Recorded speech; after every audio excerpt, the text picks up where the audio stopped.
transitioning for teens with disabilities. What's in your future? What are your plans for the future? Do you want to get a job, find a career, go to college?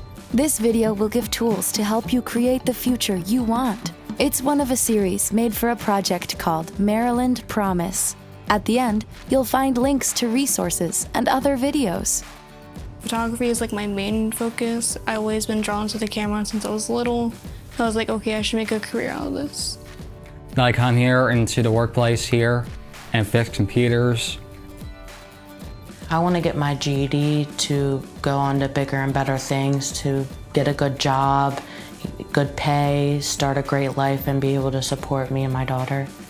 I go to my job every day. My job is fun. Something that brings me pleasure in life is knowing that I can be there for other people, because I've had a lot of people in my life who have been there when I was in need. Paid employment is not hard. You just have to commit yourself to it. But what I really would like to do is to become a fashion designer. Set goals. So I went to Doors and we did a personality test and a career assessment, so on my strong points, on my weak points, and how I would do good in specific jobs. And then they'll give you the results, and it just depends on certain things that you like to do, and they'll find jobs in that specific area that you're good at. Yeah, helped me figure out that I should stick to the photography career since what I've been working on since I was little. So I would go out with more local photographers that are in this area and try getting my name out there, doing more shoots with people so people can see like my work and see like how I do photography around here.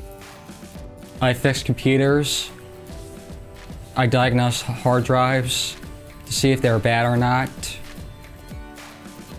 And we also charge them replacing hard drives.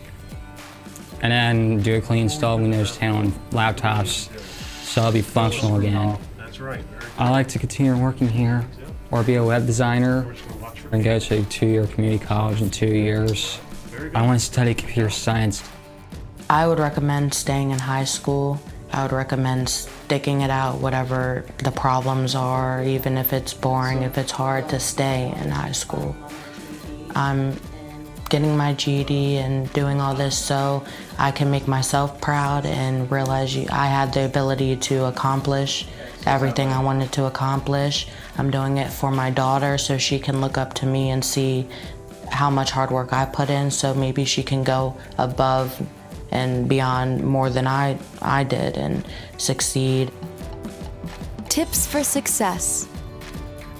First off, I would say slow down, breathe, think, and then actually weigh your options, because it's a lot of options in this world, not only for people like me, but people on foot.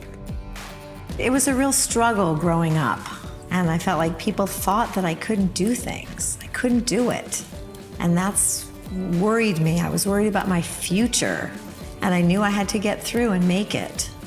Well, to be successful, you have to be prepared, you have to develop your skills, you have to take baby steps, and you learn one thing, okay, I can do that, and then you try the next step, okay, and it's just step by step by step. And having encouragement and support really helps you develop and become successful. I want to work on getting my driver's license, so that's the first thing that we started off with. And I went to the driver's classes, then I went and took my test at the MBA, and I passed it the first time. Well, I work at Roberto Clemente Middle School. I'm one of the staff members. We have a whole bunch of groups and camps and clubs for the kids. Some of them are a basketball, homework club.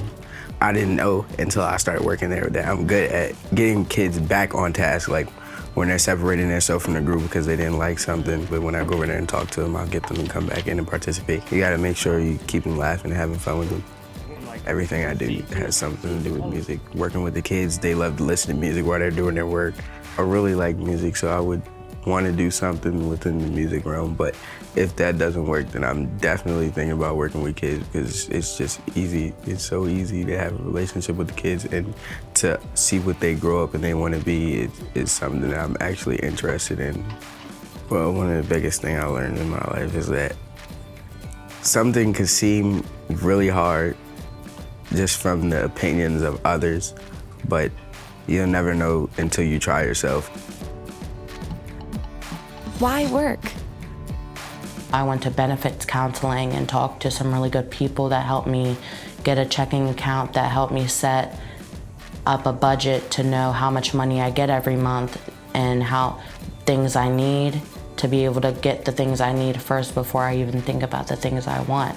So when the time comes around to something I want, I'm able to get that and still have money left over. A lot of people used to ask me, why you volunteer? You don't get paid. I said sometimes it's not about the money, it's about giving back. I took a financial education class, learn how to separate your needs from your wants. So you learn how to save money. Because if you start working for it now, you can move out, you can get your own car, you can do the things that you always wanted to do. Explore opportunities. I want to encourage deaf people to try new things, try different things. Because there's a lot of fun things out there. It's going to take time. It's not going to happen overnight. So you got to be humble and be patient. So you realize you got to take every opportunity that you get.